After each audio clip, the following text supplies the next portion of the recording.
여러분 옷가게에 가면 거울이 있습니다. 보통 전신 거울이 있는데 여러분 옷가게에 있는 거울의 비밀을 혹시 알고 계세요? 옷가게에 있는 거울은 대부분 약간 비스듬히 서 있다고 합니다. 여러분 왜일까요? 맞아요.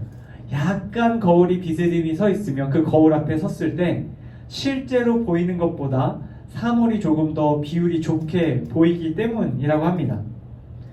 옷을 입고 거울 앞에 딱 섰는데 평소에 나의 모습보다 더 비율이 좋고 예뻐 보이면 그 옷의 구매 가능성이 높아지기 때문에 바로 그러한 왜곡된 거울이 설치된 경우가 있다라고 합니다.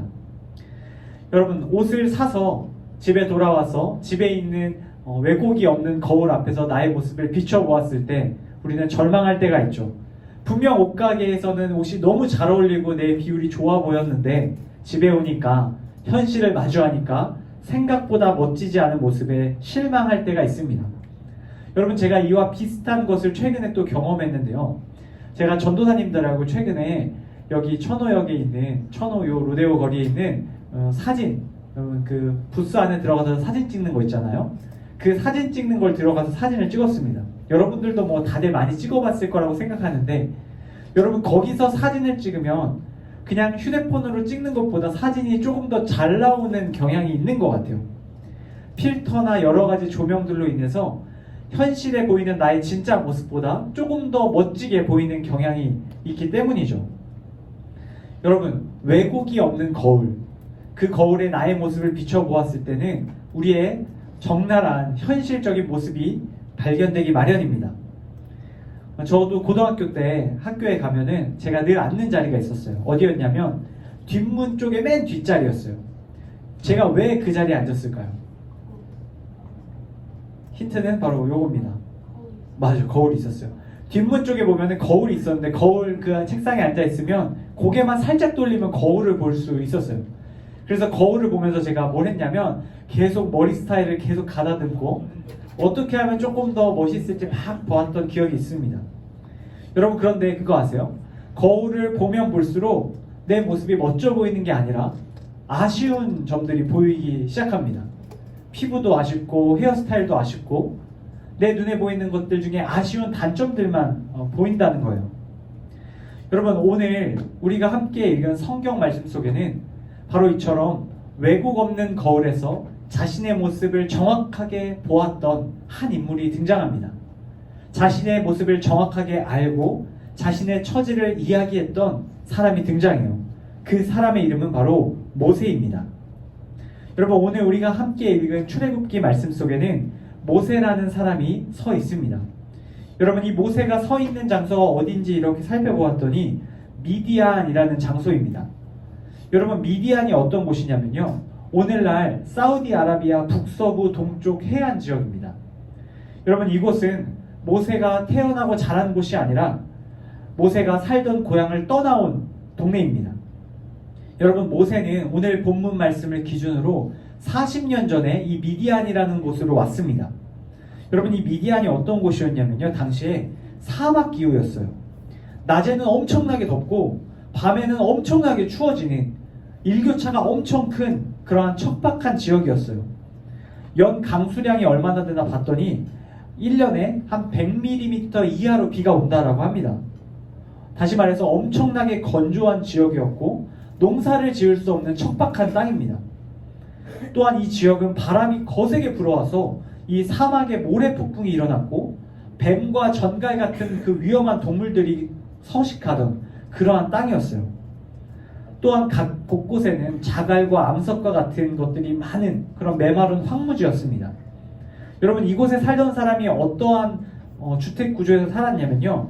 이동식 텐트를 쳤다고 합니다.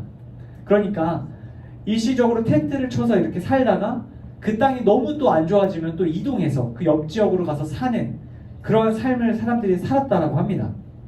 여러분 상상해 보세요. 여러분이시라면 바로 이런 미디안 땅에서 얼마 정도 사실 수 있으시겠어요?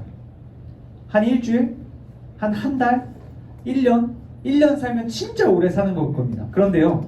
오늘 성경에 나오는 이 모세가 오늘 본문 말씀 출애굽기 3장에 나오는 이 모세가 얼마나 이 미디안 땅에 넘어와서 살았냐면 무려 40년이라는 시간을 살았다라고 성경이 이야기합니다.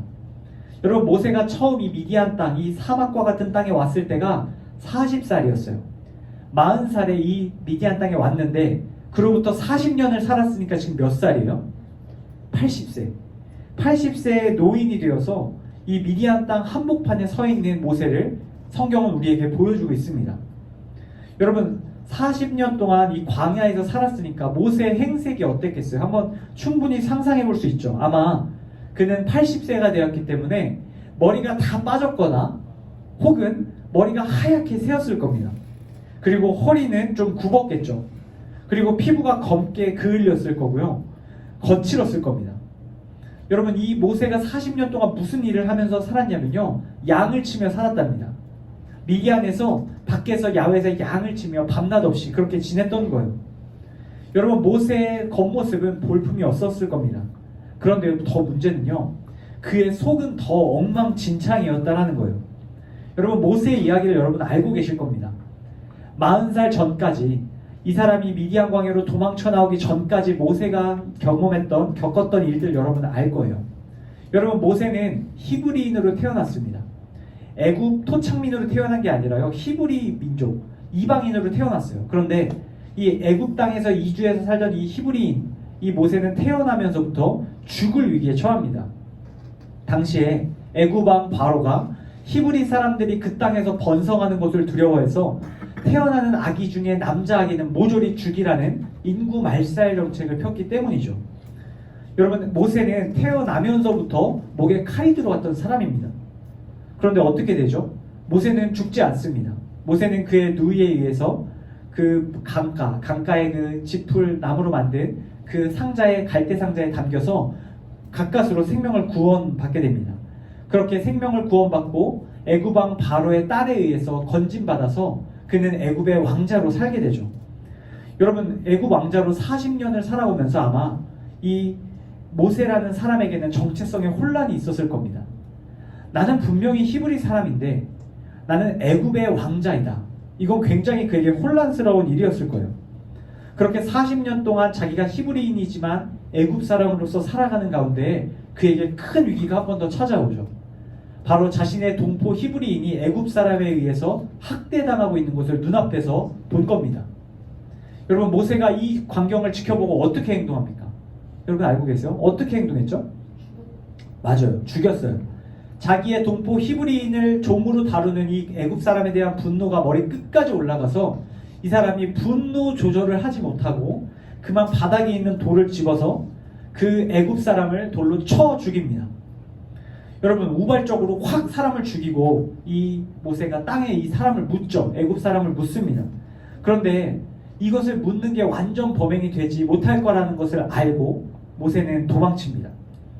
여러분, 40년 동안 애굽, 고대 근동의 최고 강대국의 왕자로 살다가 하루아침에 살인자가 되었고 도망자가 되어서 그가 미디안 땅으로 뛰쳐나온 겁니다. 그렇게 40년 동안 여러분, 이 모세가 방황하면서 살았던 거예요. 여러분, 모세의 마음이 얼마나 힘들었겠어요. 여러분, 한 사람한테 쫓기는 것도 힘든 일인데 고대 근동 이집트로부터 지명수배가 당해서 쫓기는 신세였던 거예요. 여러분, 모세의 몸과 마음이 전부 다 망가졌을 것이 분명합니다.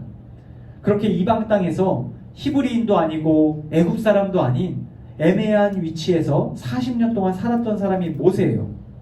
그런데 오늘 우리가 읽은 출애굽기 3장 9절 말씀을 보면 하나님께서 이렇게 인생이 저물어가는 것 같은 사람 모세를 부르십니다. 그를 부르고 중요한 말씀을 들려주시죠. 오늘 9절 10절 말씀인데 우리 같이 한 목소리로 같이 읽어보면 좋겠습니다. 우리 같이 한번 읽어볼게요. 시작. 이제 가라. 이스라엘 자손의 부르짖음이 내게 달하고 애굽 사람이 그들을 괴롭히는 학대도 내가 보았으니 이제 내가 너를 바로에게 보내어 너에게 내 백성 이스라엘 자손을 애굽에서 인도하여 내게 하리라. 아멘. 여러분, 하나님께서 40년 동안 조용히 계시다가 오늘 80세가 된 이 백발의 노인 모세를 부르십니다. 그리고 모세에게 이렇게 말씀하시는 것이죠. 이제 가라. 이스라엘 자손의 부르짖음이 내게 달하고 애굽 사람이 그들을 괴롭히는 학대도 내가 보았다. 여러분 지금 하나님께서 무엇을 말씀하고 계신 거냐면요. 하나님께서 지금 애굽 땅에 있는 히브리 사람들을 40년 동안 쭉 지켜보셨는데 그들이 내가 예전에 히브리 사람을 구원하기 위해서 돌로 누군가를 죽이고 도망쳤을 때부터 지금까지 쭉 지켜보았는데 계속해서 그들이 학대를 당하는 것을 하나님인 내가 보았다라고 말씀하고 계신 겁니다.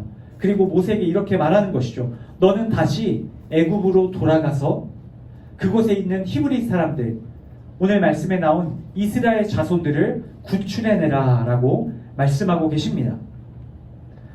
여러분, 하나님께서는 이 모세라는 노인을 통해서 그 땅에 있는 애굽 땅에 있는 모든 하나님의 백성들을 구출해내기를 원하셨어요. 그리고 그 일에 바로 미디안 광야로 도망쳐 나온 모세를 사용하시겠다라고 말씀하고 계신 겁니다. 여러분, 제가 한 가지 여러분에게 질문합니다. 여러분, 모세가 지금 40년 동안 미디안 광야에 나와 있었던 것은 다시 돌아가서 이스라엘 백성들을 구원하기 위해서 준비하고 있었던 걸까요? 그런 게 아니죠. 여러분, 산속에 수련하러 들어갔던 것이 아닙니다. 전략을 짜고 그들을 구원하기 위해서 작전상 일보 후퇴한 게 아니었어요. 지금 모세는 도망쳐 나온 신세입니다. 그곳에서 한 명의 자기 민족을 구원하기 위해서 노력하다가 그게 잘 안 돼서 도망쳐 나온 상황이에요.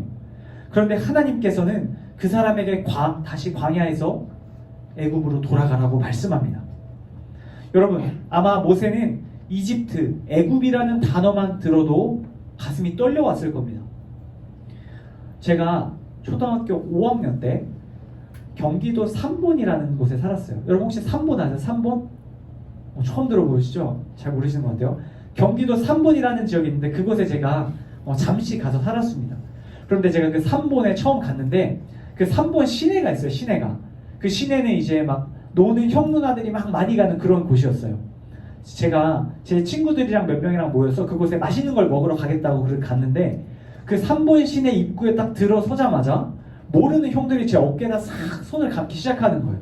그리고 저를 싹 끌고 이렇게 저 은행 있는 쪽으로 쫙 가는 거예요. 그 골목길로 가면서 얘기하는 거죠. 야 티내지 마, 이상한 소리 내지 마, 조용히 날 따라와라고 하면서 날 데려가는 거예요. 그래서 알고 보니까 데려가면서 그걸 얘기하는 거죠. 너 지금 돈 얼마 있어? 돈 좀 줘. 막 이렇게 얘기하는 겁니다. 여러분, 제가 그 형님들한테 돈을 드렸을까요? 안 드렸을까요?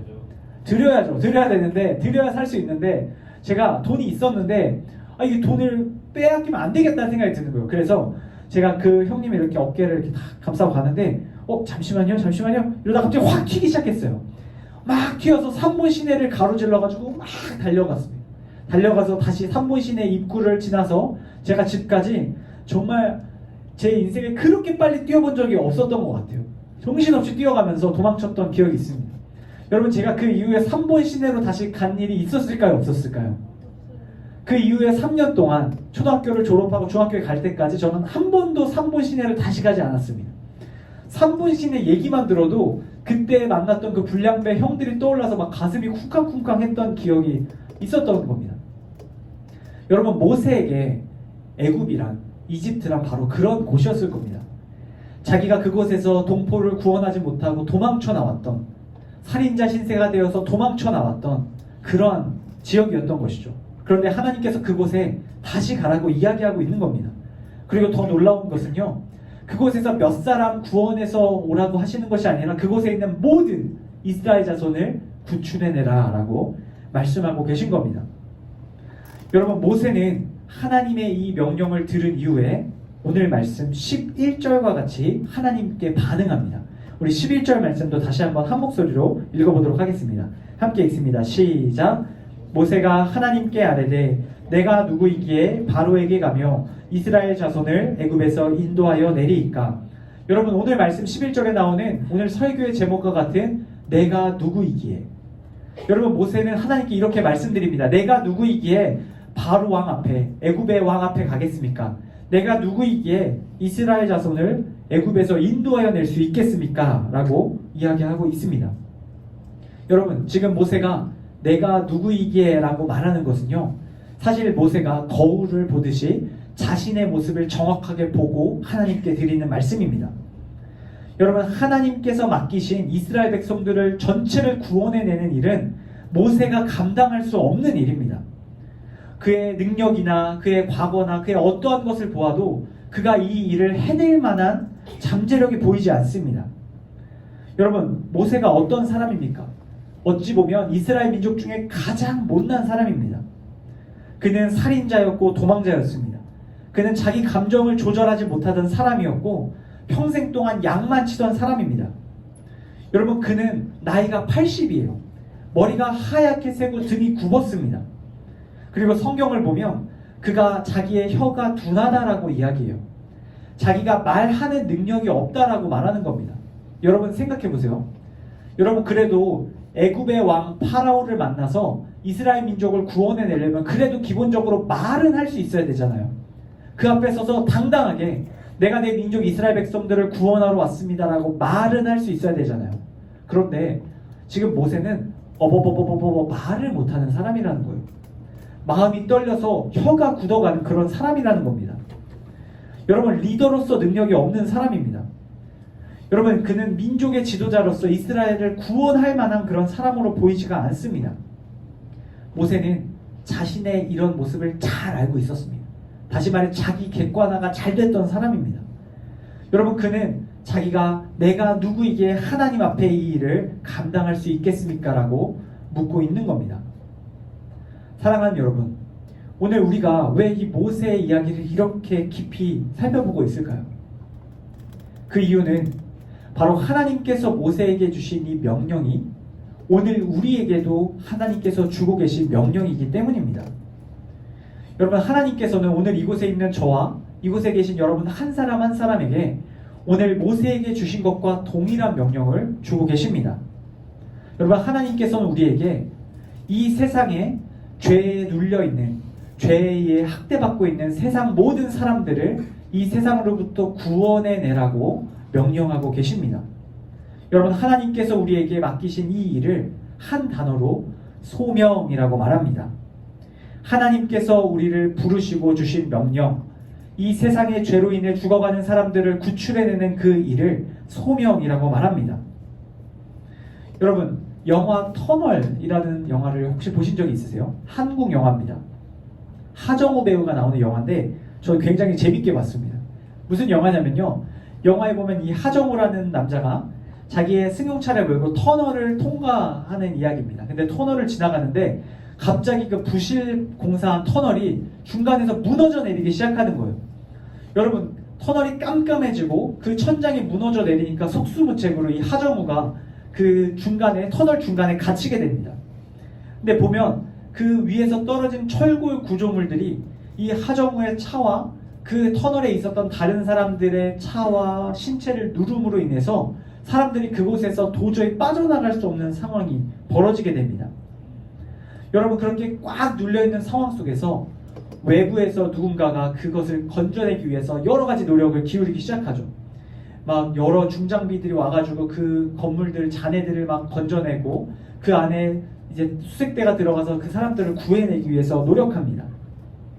여러분, 하나님께서 오늘 모세에게 명령하신 일과 하나님께서 오늘 우리에게 명령하신 일, 바로 이 세상의 죄로 인해 죽어가는 사람들을 구원해내는 그 일은 바로 오늘 말씀 속에, 오늘 제가 방금 이야기한 터널 속에 갇힌 사람들을 구출하는 일과 비슷합니다.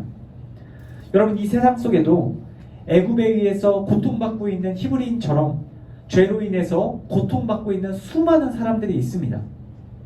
죄로 인해서 죽을 수밖에 없는, 사망으로 나아갈 수밖에 없는 그 많은 사람들을 하나님께서는 건져내기를 원하시는 것이죠. 그런데 그 일을 누구를 통해 하기를 원하신다고요? 바로 우리를 통해서 그 일을 하기를 원하신다라는 겁니다.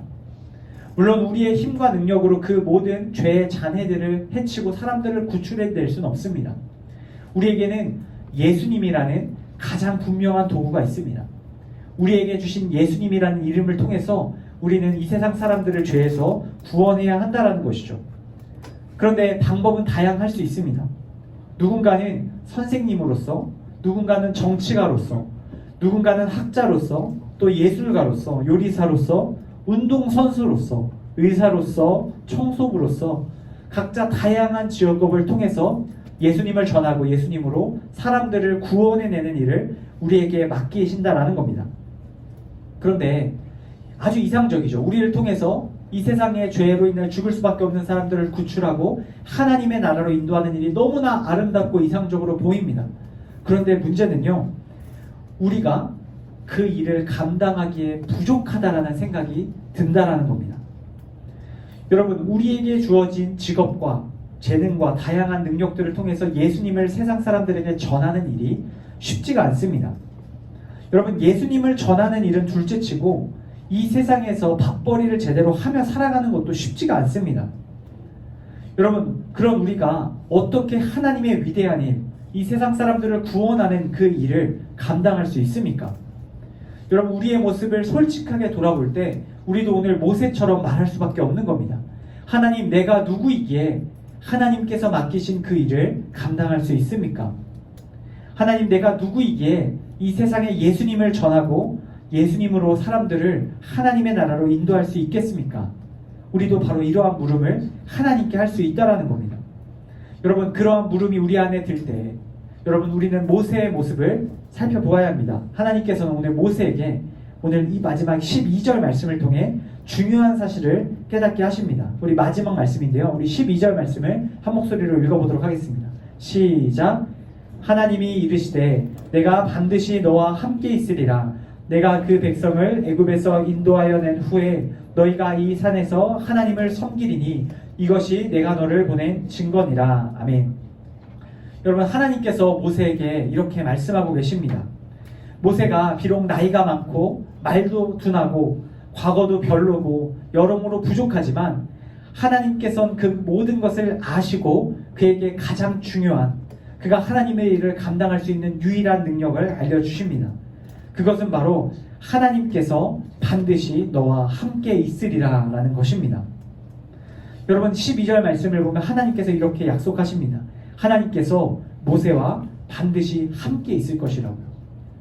여러분, 모세가 파라오 앞에 서서 말할 때만 함께 계시는 것이 아니라 파라오 앞에 나가기 전에 떨리는 그 순간에도, 그에게 또 걸어가는 그 모든 시간 가운데, 또한 파라오 앞에서 그것을 말하고 이스라엘 백성들을 구출하는 모든 과정들 가운데 하나님께서 그와 함께 하시겠다라고 말씀하여 주십니다.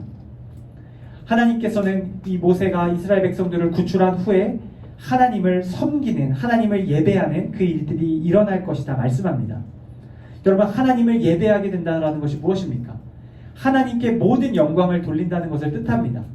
하나님께서 모세와 함께 해주셨고 이스라엘 백성들을 구출하는 그 일을 도와주셨다는 것을 기억하고 하나님께 영광 돌리는 일이 이후에 일어나게 될 것이다 말씀하여 주시는 것이죠. 여러분, 하나님께서는 모세를 완벽하게 준비시키시고 그를 통해서 이스라엘을 구원하시지 않았습니다. 하나님께서는 여전히 부족하고 영원히 완벽해질 수 없는 이 모세를 통해서 하나님이 그와 함께 하심으로 하나님의 놀라운 일들을 이루어 주신 것이죠. 여러분, 하나님께서는 오늘 이 말씀을 통해서 저와 여러분에게도 동일한 사실을 말씀하고 계십니다. 여러분, 우리가 하나님 앞에서 또 세상 가운데 부족해 보일 때가 있을 겁니다. 하나님께서 맡기신 영혼을 구원하는 일, 죄로 인해 죽을 수밖에 없는 사람들을 구출하는 그 일을 감당하기에 우리가 너무나도 부족해 보일지도 모릅니다. 그러나 여러분, 기억하시기 바랍니다. 하나님께서는 우리와 늘 함께 하시며 우리의 부족함을 채우시고 하나님의 위대한 일을 감당하게 하십니다. 여러분, 여러분이 하고 싶은 일들이 있을 겁니다. 여러분들이 각자 꿈꾸는 직업이 있고 여러분들이 하길 원하는 여러 가지 일들이 있을 겁니다. 여러분, 무엇보다 여러분들 그 일을 통해서 하나님의 위대한 일을 감당할 수 있길 축복합니다. 여러분들이 그 일을 통해서 해야 할 가장 중요한 목표는 바로 세상에 예수님을 전하고 사람들이 예수님을 알고 그분을 통해서 구원을 받는 일입니다. 이 세상에 소망이 없다라고 생각하고 낙심하고 절망하는 사람들에게 영원한 생명과 기쁨을 주는 예수님을 소개하는 일이 여러분의 직업과 여러분의 삶의 모든 모습을 통해서 나타나야 됩니다. 여러분들, 이 일을 하나님께서 우리에게 맡기셨음을 기억할 수 있기를 바랍니다.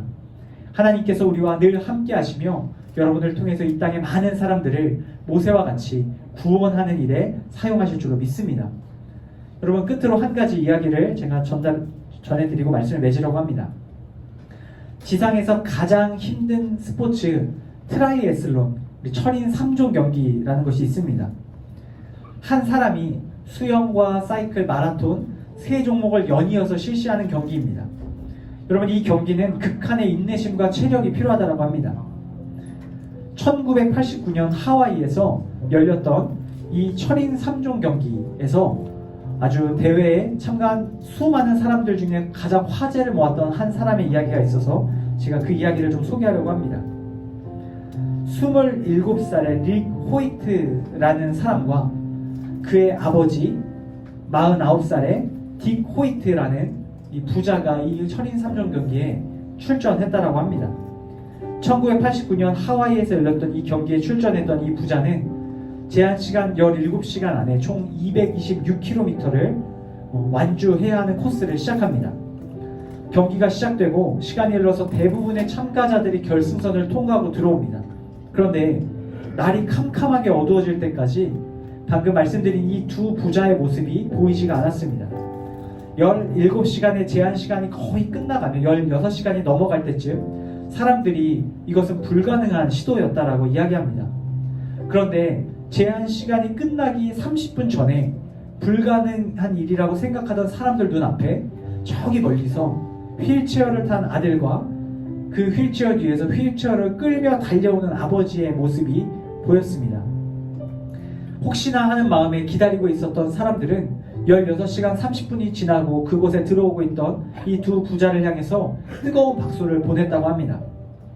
장애를 가진 이 불편한 아들과 중년의 아버지는 멀쩡한 사람들도 감히 출전할 엄두를 쉽게 내지 못하는 이 철인 3종 경기의 마지막 코스를 제한 시간 내에 완벽하게 완주해내게 됩니다. 여러분, 아버지가 끌어주는 휠체어 위에서 달리는 것이 가장 행복하다라고 이 아들이 들어와서 인터뷰에서 말합니다. 또한 그런 아들을 뒤에서 온 힘을 다해서 끌어주었던 아버지의 모습, 그 모습이 굉장히 인상 깊었습니다. 여러분, 조금은 부족해 보이는 인생이라 할지라도 그 인생의 뒤에 누가 함께 하느냐에 따라서 그 인생에 놀라운 축복을 또한 놀라운 영광을 얻을 수 있게 됩니다.